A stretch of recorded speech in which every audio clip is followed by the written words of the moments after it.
Good evening, everybody, and welcome to our live discussion. My name is Ted Barris. I'm an author and a broadcaster. As we get closer to the anniversary of Canada's Confederation, we're taking some time to look back at our past. Tonight, we're talking about Canada's military history. What do we as Canadians know or remember about where Canadian soldiers have served? Are there aspects of that history that we've not been taught? And if we haven't, why not? And we want to hear from you, of course, tonight. Leave comments and ask questions. We have a team of producers monitoring what you post on Facebook or on YouTube so that we can include your voices in the discussion tonight as well.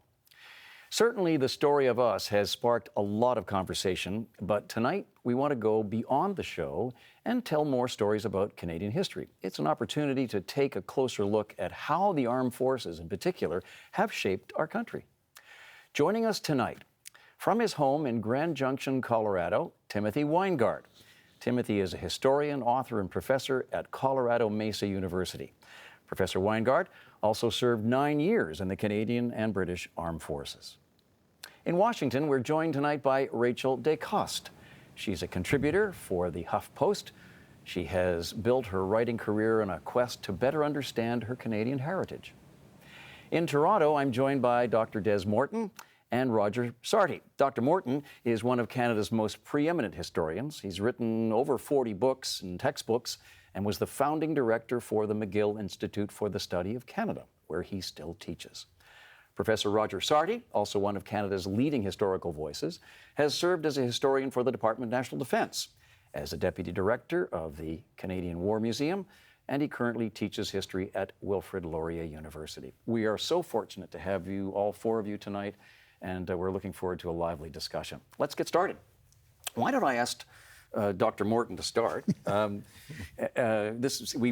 already knew that I was going to throw this at him, so he's been rehearsing. But this is a difficult question, really, but it's important to get us going. How well do you think Canadians know Canada's military history? I don't think they know it very well at all, because I come from a province where a former premier, Madame Marois, forbade the teaching of military history in Quebec schools, and as Minister of Education, she could make that stick. But moreover, the new curriculum adopted by the present Quebec government continues her prohibition. What was the rationale for the prohibition? Because she said military history is humiliating and vile. It's cruel. People get killed. And she didn't want any of that in schools. That was her claim. I think it also raises an issue in Quebec history. I happen to have studied a lot about that history since I moved there in 1994. And for example, we are celebrating Vimy Ridge this year as a victory. How did Canadians get picked to do that? The British had failed to capture Vimy Ridge. The French had failed even more miserably. Why the Canadians? Well, we'll get back to the Quebec angle, because I know you focused a lot of that in your teaching. Just as an introductory portion of the program, I'd like to invite Professor SARTY to answer that question in your sort of introductory remarks about whether we're understanding Canadian history, military history, or not. You know, I agree with Des, of course, that there isn't a great deal of knowledge, but there's a greatly increased interest that I've seen through my career. And admittedly, that's as an Ottawa bureaucrat, and then as a teacher in an Ontario school, it's one of the few that emphasizes military history. But I saw a huge upsurge of interest when I was with the federal government in the 50th anniversary of the D-Day landings. And as a matter of fact, CBC was taken off guard by the huge developments in Europe, the commemorations, and they had to send people over there at the last minute. And that interest continued to build, I think, in part because of 9/11, which echoed Pearl Harbor, and suddenly military events seemed very, very close. And well, in my own career, this was why the new Canadian War Museum was suddenly approved by the Chrétien government in 2001 after, oh Lord, 50 years of dithering over building a new museum. And the museum has at least been very, very well supported with far greater attendance than was ever projected. Principally because teachers, as you allude earlier, are taking the time to take their students there, and the boards are allowing them to do that. Let's invite our other panelists into the discussion. Professor WINEGARD, how do you feel we're doing as Canadians understanding our military history? Do you have a personal story there that would help illustrate? Pardon me? Go ahead with sort of that general view of whether Canadians have a good sense of their Canadian military history. I would say more so all the time, but I think a lot of Canadians still, even the younger generation, have this idea of Canada as a peacekeeping nation, which in my opinion is a myth. If you look at our military history, which is longstanding and proud, peacekeeping is a fringe of a larger military tradition that has nothing to do with peacekeeping, whether it go back to colonial warfare in Canada, the United States, or the First World War, the Second World War, Korea, and the list goes on. So I think that the public needs to be more aware that peacekeeping is certainly a small aspect of what the Canadian Forces does, but that's a minor aspect to what really goes on in the Canadian military.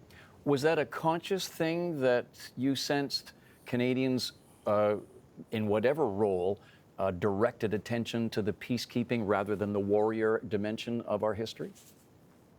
I think it comes out a lot of how Canadians, we as a society and a culture view ourselves as, you know, a very pacifist, friendly nation, and that heaven forbid we put our soldiers in harm's way or put our soldiers in theaters of war to do dirty work and be, you know, the sharp spear. And so I think it comes back to this Canadian ideal that we have of ourselves, which, again, peacekeeping would suit that ideal. And I think it's not necessarily a problem, but I think the reality of the Canadian Forces, both past and present, gets overlooked to what they actually do. Ms. DECOSTE, I gather you've spent a lot of time, I mentioned it in the introduction, you're trying to discover more about your own past as relates to Canadian history in general, but specifically military history. Why that pursuit?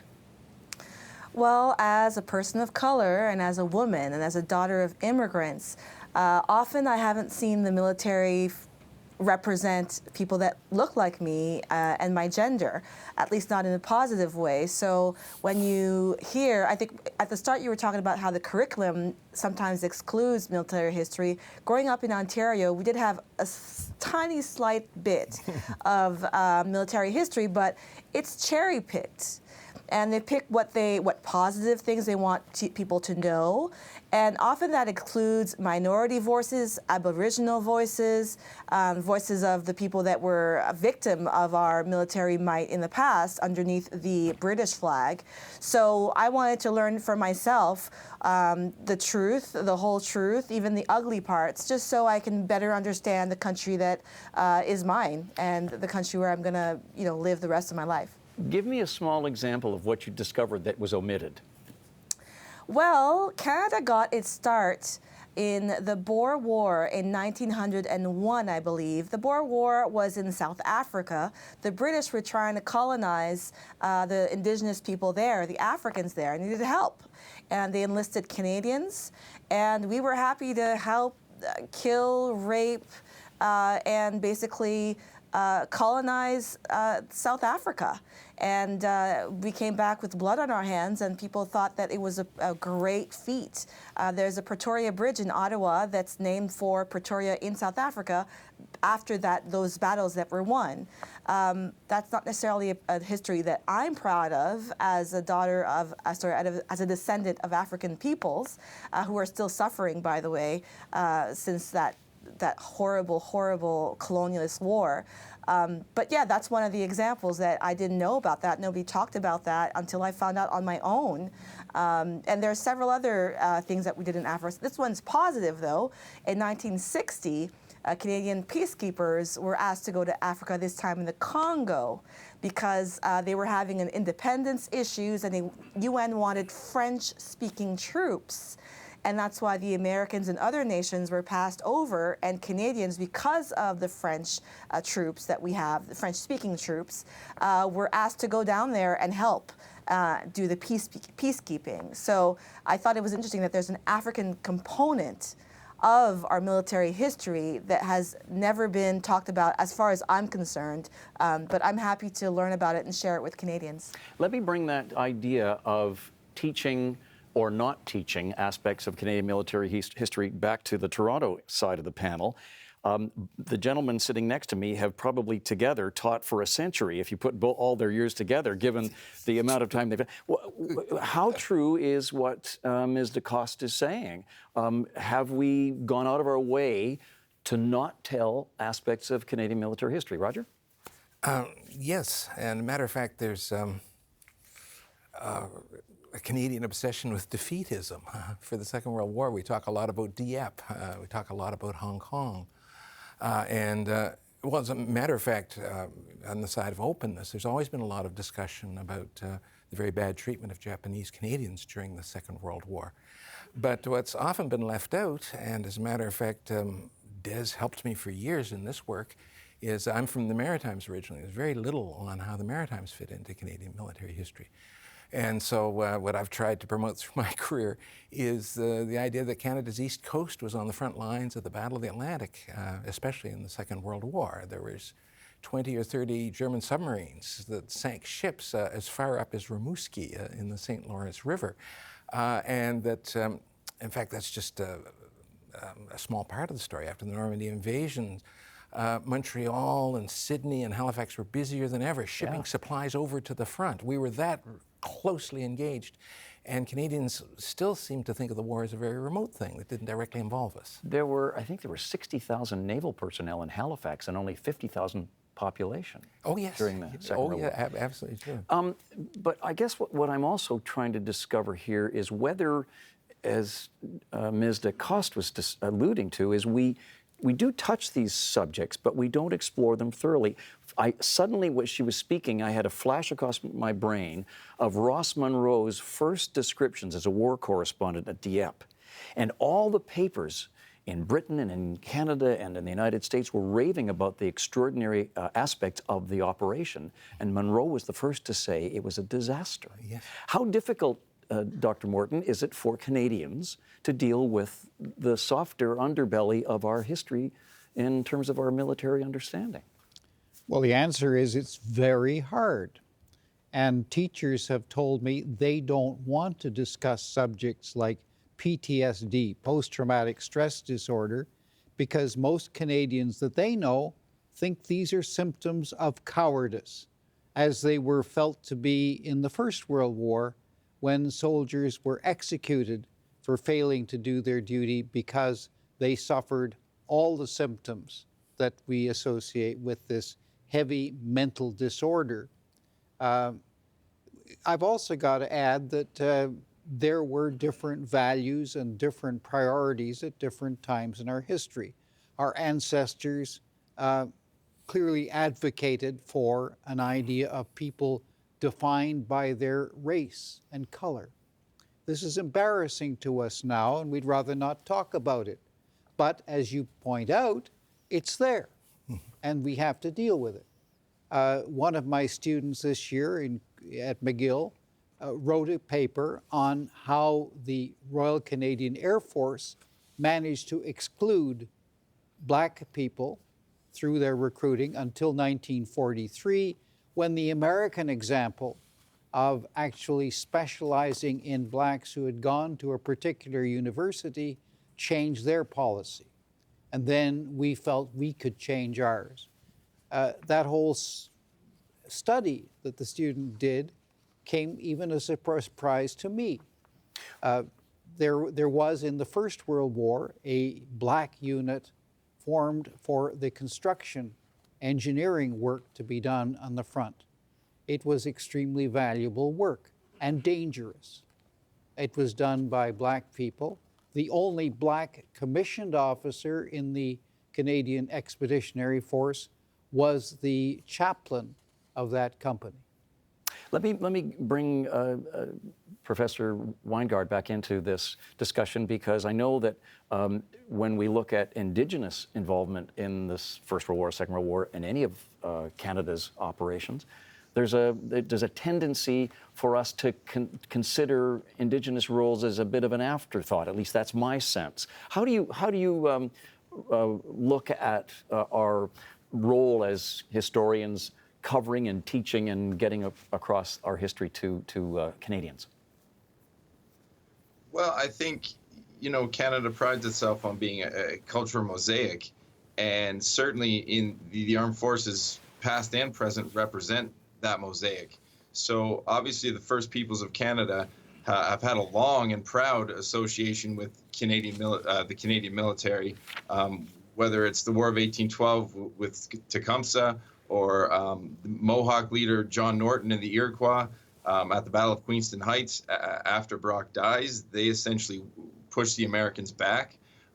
So certainly with the War of 1812 moving forward, I think that there's this, the forgotten warrior kind of ethos that rings through Canadian history, and which is both fair and unfair.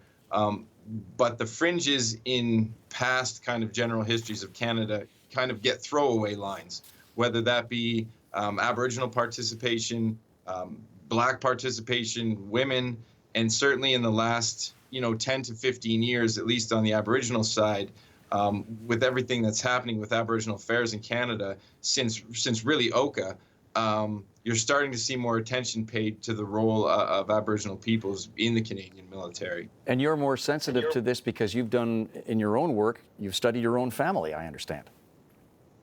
Yeah, I had, my grandma was born at Raven-on-the-Thames and grew up on Six Nations of the Grand River. And my great-great-grandfather fought in the Boer War and the First World War, my great-grandfather in both wars, my grandfather in the Second World War. So there's a long history of military participation for Canada in my paternal family. My mom's from Holland, but so that's why I've been interested in military history my whole life, was just growing up listening to the stories of my great-grandpa and my grandpa, who's still alive.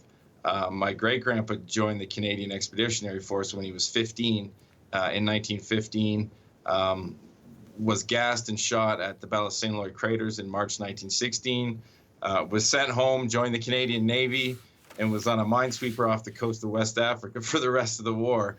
And then they were all civilian soldiers as well. So, but I guess the thing that you've pointed out is that it came on the knee of your grandparents rather than in a classroom or from a book that was generally recognized. Yes, for sure. Just, my dad growing up instilled kind of that legacy in me. And my grandpa, obviously, he's 93, but he's still alive and very lucid. So he has very interesting stories from the Second War. But I was just fascinated, since I can remember, listening to all their stories about, wartime in Canada. And my grandma worked in a shell factory in Toronto during the Second World War. So I just grew up kind of in that military atmosphere, and just fell in love with military history, obviously specifically that of my own country. Without the chance to be proud of it, I guess.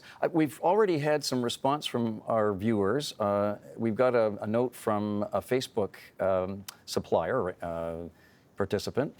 Christopher Charlebois says, "We do not know our history at all. We know of our victories in the colonization of the First World War and the Second World War and a few wars in between. However, we are only taught what we want to hear." And I wonder, Ms. DECOSTE, if that's, you're nodding, if that's a sense that you have, that you've suggested the cherry picking and have cited some examples. Is this an institutionalized thing, or is it just by accident that Canadians don't know their military history? I am going to say it's institutionalized. We cherry pick our military history. We cherry pick all our history. We cherry pick our history of discrimination with people of color. I mean, I can't tell you how many times I hear how we didn't have slavery in Canada. It's an American problem. We had 200 years of slavery in this country. But what's interesting is even going back to the military aspect, for Aboriginal peoples, part of the reason why there was institutional discrimination against them joining the forces is that there were requirements such as educational requirements. You had to have like a grade 12 equivalent to join the Canadian military. And for most Aboriginal, I think 75% of them in the 1930s would have had a grade 3 level of education. So they were de facto ineligible. And even if they were strong and willing, there were rules that said, quote, you have to be of pure British blood, and of white race in order to serve, especially in the Air Force. So that eliminated a lot of people. And I'd say that in a way, it doesn't help that they were excluded from being considered in many of the biggest victories that Canada ever did. So every time we celebrate them on November 11th and Vimy Ridge Day, those celebrations exclude us because we were excluded from the get-go. Dr. Morton, you wanted to chime in there. Yeah, one of the features of our education system is it's provincial. There are 10 independent provinces and 2 of the 3 territories that design the education for their children at all ages. That's an important difference, and I can tell you, as someone who tried writing a textbook for British Columbia grade 12, I thought they were old enough to understand that there was racism in British Columbia. The Komagata Maru affair, when Sikhs trying to get to Canada followed all the rules and were still kept out and sent back, when there were riots in India because of that. The whole business, I couldn't understand why the British Columbia government insisted that any reference to racism or exclusion would be eliminated from the book. It wasn't a book for grade 5, it was a book for grade 11 and 12. And how was it prevented from being published and distributed? Because the publisher, an American publisher, believed that governments had a perfect right to have taught what they wanted, not what was true, factual, relevant, or important. And wouldn't anybody in another province or federally say, hey, wait a minute, there's another story here we're missing? Well, they could have, but they didn't choose to do it. And I was writing for a specific audience that I thought, as I think most people would think, was sufficiently mature not to go with an axe through the legislature of British Columbia or to try and find an official of that government. It was a very conservative government at the time in British Columbia, and they were defending what they thought were their voters' best wishes. This is an area that Professor Sarty has spent some time covering as well. I was just going to, as a bridge to the point, my consciousness of the Japanese internment, for example, came in 1981 with Joy Kagawa's book, Obasan, and I don't think I knew about it before. What's the reality there that we've missed in terms of making Canadians aware of that story? I guess the reality is that it was always an issue in academia, and as a matter of fact, there are a number of British Columbia professors who protested at the time and continued to protest. But the sad fact is, a lot of the activism in getting the information out about the removal of the Japanese came from the United States, because. And what were the facts of that? What actually happened? Just so, for those who perhaps don't know the story here. Yeah, it's a terrible story. It's actually democracy in action. And that is when, of course, Pearl Harbor happens. There's great fear on the West Coast. And there's huge calls from the West Coast to remove all people of Japanese ancestry, including Canadian citizens, from the coast so they can't assist the Japanese Navy, which was presumed to be arriving any minute. And in fact, the federal government didn't think this was necessary. The armed forces didn't think this was necessary, but there was such pressure put on from the province, including the military commands in the province, that the federal government feared that there would be riots, because there had been anti-Asian riots in British Columbia. And the result of this reaction was what? That all of the Japanese population, some 22,000 people, were removed from the coastal areas, some of them into camps, government camps. Many of them were under pressure to move back east of the Rockies, is where they couldn't do any harm. Worst of all horrors is late in the war, when Japan was in truly desperate condition, there's enormous pressure put on Japanese Canadians to emigrate to Japan. These are Canadians in many cases. And the suggestion to go home. To go home. Yeah. And even a though number their of home them was Canada. A number of them went, after Japanese cities had been bombed by the U.S. Air Force. I mean, there were raids that were far worse than the raids that were even inflicted in Germany. So it's an absolutely terrible story.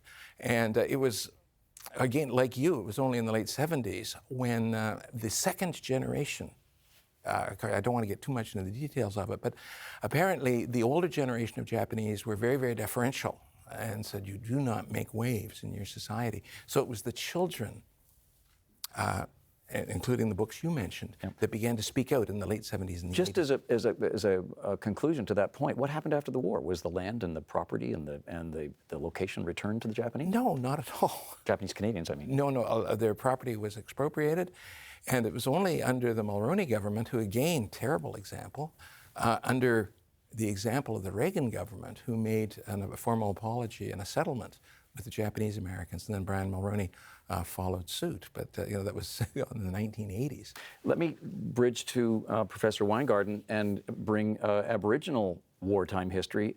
Again, I thought myself fairly knowledgeable, but I didn't find out about Francis Pegamagamo until about maybe 15, 20 years ago, and yet his story is considered to be heroic and iconic and singular. Where has he been? Where has his story been?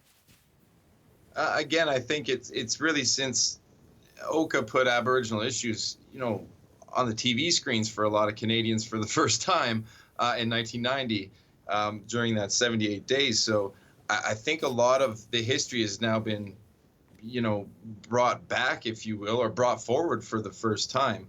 And he's a good example, just to clarify, is that there was no policy actually banning Aboriginal service at any time.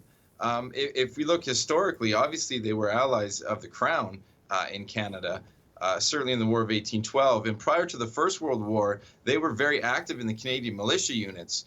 So when war is declared, the Defence Act actually makes no mention to Aboriginal peoples as being excluded. And there's no official policy barring them from enlistment at the outbreak of war in 1914. It was essentially up to, recruiting officers and what prejudices they held personally, whether they enlisted them or not. So Pegamagabo enlists with the 1st Battalion pretty much at the outbreak of war in 1914. So, and again with conscription, Native peoples in Canada are British subjects. They don't have citizenship, mind you, nor do they are they enfranchised, but they're still British subjects. So they are originally conscripted as well. And then that policy is reversed based on treaty rights, which is interesting. What was his actual record? What was his service record like? The sniper. Well, he won the military medal 3 times, and there's obviously questions of whether he should have won the Victoria Cross and didn't based on prejudice. The 378 kills is actually unconfirmed. We don't know for sure, and there's been no corroboration of evidence. What happened was after the war, first of all, he sniped by himself. He didn't have a partner or a spotter, which is usually customary, even in today's military. So he, after the war, was Duncan Campbell Scott, who was the Superintendent General of Indian Affairs, or Deputy Superintendent, pardon me, of Indian Affairs, wanted to promote the assimilationist policies that he had and used the war as an example. So he personally had a big to-do in Toronto in 1919 after the war to re-award Pegamagabo his military medals. And at that to-do, Pegamagabo himself gave an interview and claimed he had 378 kills. That is where that story comes from. So we actually, that might not be fact. It doesn't take away from his bravery or skill by any means. It's just that number gets perpetuated as fact in Canadian history, and it was used by Indian Affairs, obviously, to promote Indian service in the war and what they did for Canada, and that they could be assimilated into essentially a white man's army. So he was used as a tool of assimilation. But that number is unconfirmed. And in all my research, and I've written 2 books on this, Aboriginal peoples in the First World War, there's nothing other than his own interview that states that as being fact. Ms. So DeCoste, we just don't. Ms. DeCoste, you've been looking and suggested that you're looking for what I guess would be the equivalent of that kind of hero. What have you found among the African Canadians who served in uniform? Well, there are several. I'd say it starts pre-Confederation and in the 1800s. During the American American War, the British Crown recruited African American slaves to work against their oppressors in America. And the promise was that you can get free land in Nova Scotia. And so a lot of them enlisted, and we defended the Canadian border. And then they came to Nova Scotia and were treated very poorly. The promises weren't kept. So those are black soldiers that fought on the Canadian side. Later, you were talking about British Columbia earlier. Something that I've never heard talked about, including the story of us, the episode that just aired. So the governor of British Columbia, the father of British Columbia, his name is Sir James Douglas. His grandmother was black. And so he formed an army to protect Americans from coming and taking our land during the gold rush. The army was made of some black Canadians, but a lot of Americans who crossed over. And so I found it interesting that there were people that were defending our land that were black, and I've never heard of them. And I think the reason why they were allowed to don a uniform and get an official title, even though they were black, is that the father of British Columbia had African heritage and probably had less prejudice than his counterparts. Just want to get back to the internment camp issues. We know about the Japanese internment camps because they received $21,000 per family, I believe, in 1981 from Prime Minister Mulroney's government. Compensation. But there were actually other people that were interned in Fort Henry in Kingston, Ontario. That's a fort that was originally built to defend from American invasion, and it got turned into a prison in the First World War. That's the first time Canada interned people, and Germans were interned there. Italians were interned there. They were considered enemies, internal enemy aliens, I think is the word there. Yeah. So that's the part of the internment story that I hadn't heard of until I visited Fort Henry, which I recommend all of you go down there and see it in person in the summer especially. But we have a history of interning a lot of people, and I don't think there was an apology or any monetary compensation for the Italians and the Germans who interned there. Thank you for that. I want to go to another voice that appears to be missing from a lot of our study, and that is something that you've spent a lot of time looking at, Dr. Morton, that is the Quebec voice. Yeah. What are we missing there in military history? Quite a lot, actually. If you read the official history that Roger's been associated with, but I don't blame him for, there were no references to Quebec as such.